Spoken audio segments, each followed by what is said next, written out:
मेरे लिए दो मरे। एक सच्ची घटना। हमारे हृदय दुखी थे क्योंकि भयंकर आंधी तूफान का शोर हो रहा था। लहरों के बीच से चीखें सुनाई दे रही थी। हम निश्चित थे कि कोई जहाज तूफानी लहरों से लड़ रहा है और बहुतों की कब्र पानी में बनने वाली है। जब सुबह हुई, मैं समुद्र तट पर खड़ी थी। तूफान समाप्त हो गया था। सूरज की चमक तेज थी।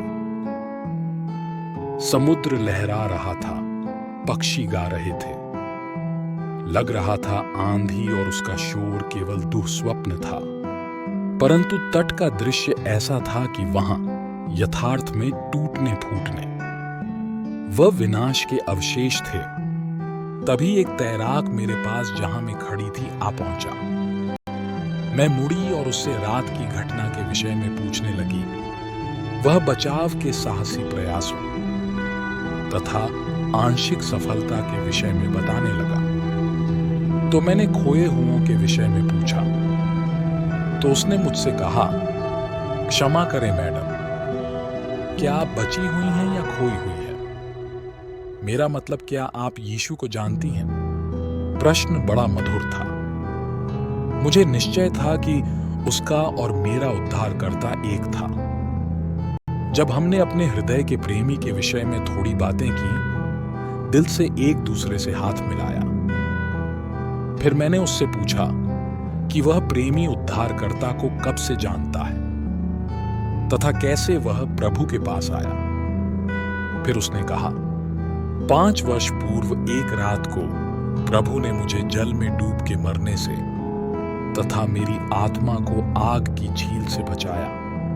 मैं कभी भूल नहीं सकता वो समय। मेरे लिए दो मरे। मेरा उद्धारकर्ता 2000 वर्ष पूर्व क्रूस पर मरा तथा मेरा मित्र केवल 5 वर्ष पूर्व मेरे लिए मरा। और इसी घटना के द्वारा मैं उद्धारकर्ता से मिला।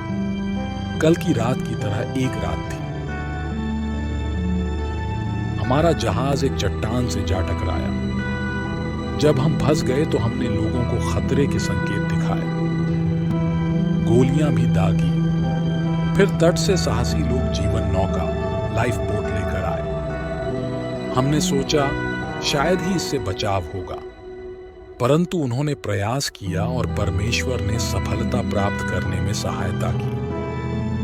बड़ी कठिनाई से स्त्रियों व बच्चों को नाव में डाला और नाव वापस तट में गई। एक बार और नाव फिर दूसरे चालक दल के साथ आई। इस बार अन्य यात्री उसमें चढ़े। फिर हमने जाना कि हममें से कुछ को मरना पड़ेगा, क्योंकि जितने बाकी थे नाव सबको नहीं ले जा सकती थी और फिर से आने तक जहाज डूबने की स्थिति में आ चुका था। अतः हमने चिट्ठियां निकाली कि कौन ठहरेगा। मेरी चिट्ठी वहीं डूबते जहाज में रुकने के लिए निकली। भय से मेरा चेहरा काला हो गया।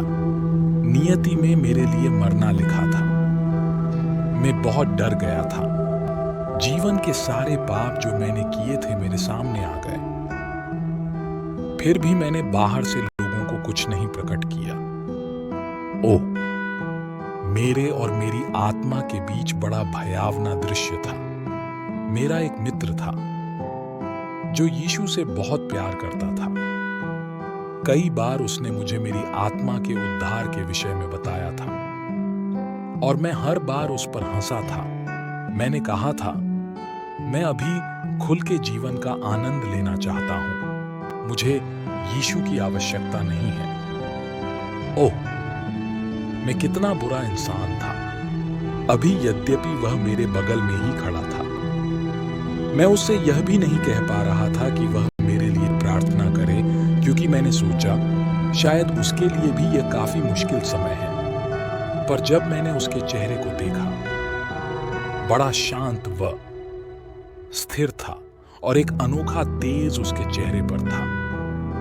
मैंने कड़वाहट में सोचा, उसके लिए मुस्कुराना ठीक है, क्योंकि चिट्ठी के अनुसार उसे जीवन नौका में जाना है। प्रियजन, मैंने तुम्हें कैसे इतना गलत समझ लिया था। जीवन नौका हमारे पास आई। एक के बाद एक जिन्हें जाना था उसमें सवार होते गए।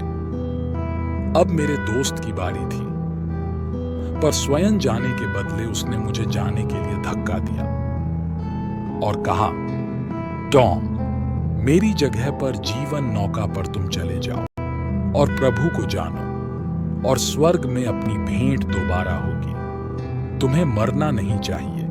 मृत्यु से पहले तुम्हें प्रभु से पापों की क्षमा प्राप्त करनी चाहिए, और उसे ग्रहण करना ही तुम्हारे लिए ठीक होगा, और अभी मेरे लिए यह ठीक है। मैं उसे ऐसा करने नहीं देता, पर मुझे आगे ले जाया जा चुका था। मेरे पीछे आने वाला मुझे सामने ढकेल रहा था। जिम जानता था कि ऐसा ही होगा, सो उसने बताया नहीं कि वह क्या करने जा रहा है। कुछ क्षणों के बाद मैं जीवन नौका में था। हमने जहाज छोड़ा ही था कि जहाज डूबने लगा और प्रिय जिम डूब गया। ऐसा प्रेम किसी पापी दोस्त को बचाने के लिए पहली बार देखा। यह सब उसने प्रभु से सीखा था। उस विश्वासी के महान प्रेम द्वारा मैं प्रभु के पास आया। मैं जानता हूं वह यीशु के पास गया। वह मेरे लिए मरा, मेरे लिए।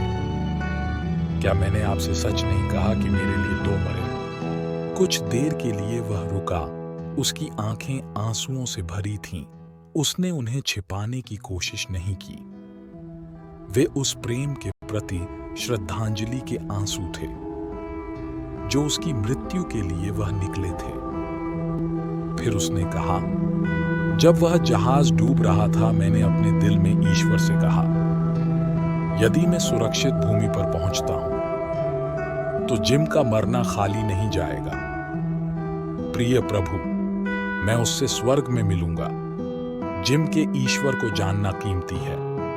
जिम मेरे लिए मरा ताकि मैं प्रभु को जानने का दूसरा अवसर पा सकूं, और इस तरह मैंने प्रभु को जाना भी और ग्रहण भी किया। और अब मैं आपसे पूछना चाहती हूं वही प्रश्न जो तैराक मित्र ने मुझसे पूछा था। क्या आप बचे हुए या खोए हुए हैं? मेरा मतलब, क्या आपने यीशु के बलिदान द्वारा पापों की क्षमा प्राप्त की है? क्या आप यीशु को जानते हैं? अगर नहीं, तो अभी पश्चाताप करें, देरी न करें, क्योंकि मरकर दोबारा वापस आने का और पापों का सुधार करने का और माफी पाने का मौका नहीं मिलेगा।